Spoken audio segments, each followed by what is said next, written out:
Welcome to Terceira Island, where the weather is not so great. Time to go to the airport. So it's just as well I'm getting out of here, flying on one of Azores Airlines A321neos to New York. The A321LR, in fact. The patches this taxi driver has collected give you an idea of what goes on here. Terceira hosts a large military base with a strategic mid-Atlantic location, and if you check out what's in the air around here, you'll often see some interesting things. Though not today, apparently. And welcome to Terceira Airport, also known as Lajes Field, which could be better. It seems to have been designed to maximize your chances of getting a nice pre-flight surprise from a bird. Today, flying from Terceira Island, an interesting way to get to New York for sure. It's on the A321neo, so far pretty lackluster service on board SATA and Azores Airlines. Definitely a cool new route for me to take. This airport, I'm not so sure what there is airside, whether it's there's anything to eat really. So there's something across the road called Cockpit Bar and Kitchen. That sounds promising, right? This is not Cockpit because they didn't take cards. This is the neighboring place. All I can say is they were friendly in here.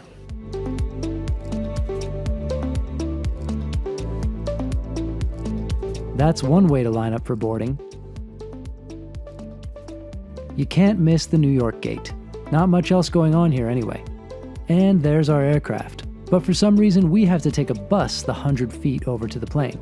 I've always found the Azores Airlines transatlantic network really interesting, and these brand new planes look really nice, so it's fun to try this out. The A321LR is just an extended range version of the A321neo with some extra fuel tanks. It can fly around 4,000 nautical miles or 7,400 kilometers, which is pretty impressive. Today's flight won't need nearly that much range as we're relatively close to the east coast of the US, around 2,100 nautical miles or 4,000 kilometers. First impression of this seat is pretty good. The cabin looks fresh and new. Of course, if you want a window like I always do, it's quite a long flight to be stuck there next to someone you don't know on the aisle. Then again, it's no different than most narrow-body flights across the US. Though on closer inspection, things do look a little dirty here and there, and you get only a flimsy pillow which promises to be much more than it really is. I've used cloud-like pillows before, and this one ain't it. As boas-vindas a bordo do nosso Airbus A321 Long Range. O tempo de voo para Nova York será de 5 horas e 10 minutos. Fumar a bordo é proibido, incluindo cigarros eletrónicos. Os lavabos estão equipados com detectores de fumilados. Pretty quickly, we're leaving the Azores behind and heading out over open ocean. Senhores passageiros, dentro de alguns instantes iremos dar início à nossa descolagem para Nova York. Queiram, por favor, verificar uma vez mais se os vossos cintos de segurança estão devidamente apertados. Obrigada. Ladies and gentlemen, we shall be taking off to New York in a few moments. Please check once again if your safety belts are securely fastened. Thank you.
Recline is okay and the seat is reasonably comfortable.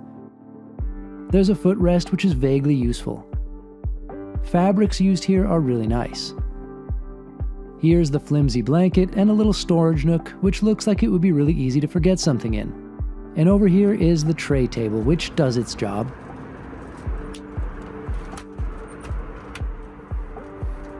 Though I would have appreciated something there to prop up a device since there's no entertainment aside from on your own device via their onboard Wi-Fi.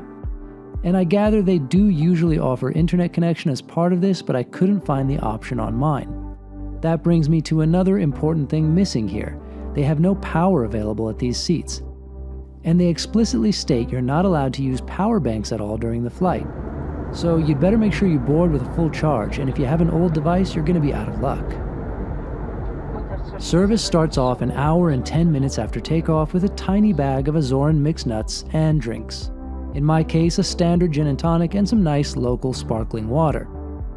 The meal is a lot of meat and potatoes, which is in keeping with Azorean cuisine. It's alright, not too amazing, but not terrible. Funny thing, I spoke to the family sitting around me at some point and they were so impressed by this business class.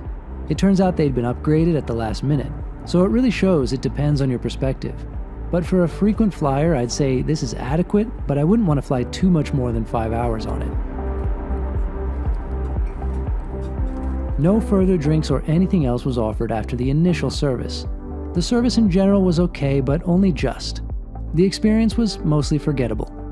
That kind of sums up Azores Airlines for me. The Azores are very cool, and this was a unique experience.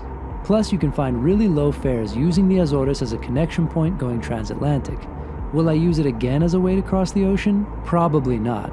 Seems like this airline could be a lot better than it is, especially with these nice new Airbuses at its disposal if they just decided to put in a little more effort.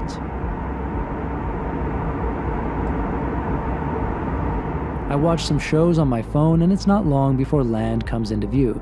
This here is Cape Cod, Massachusetts. We get a little candy before arrival, no more food though, and make a nice descent into JFK. If this for flight mode, please check again that your seat belt is fastened and that your table and seat back is in upright position, the footrest folded and your window shade open. Thank you.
A long taxi follows, great for plane spotting, probably not so much if you're not into that, but I had a good time.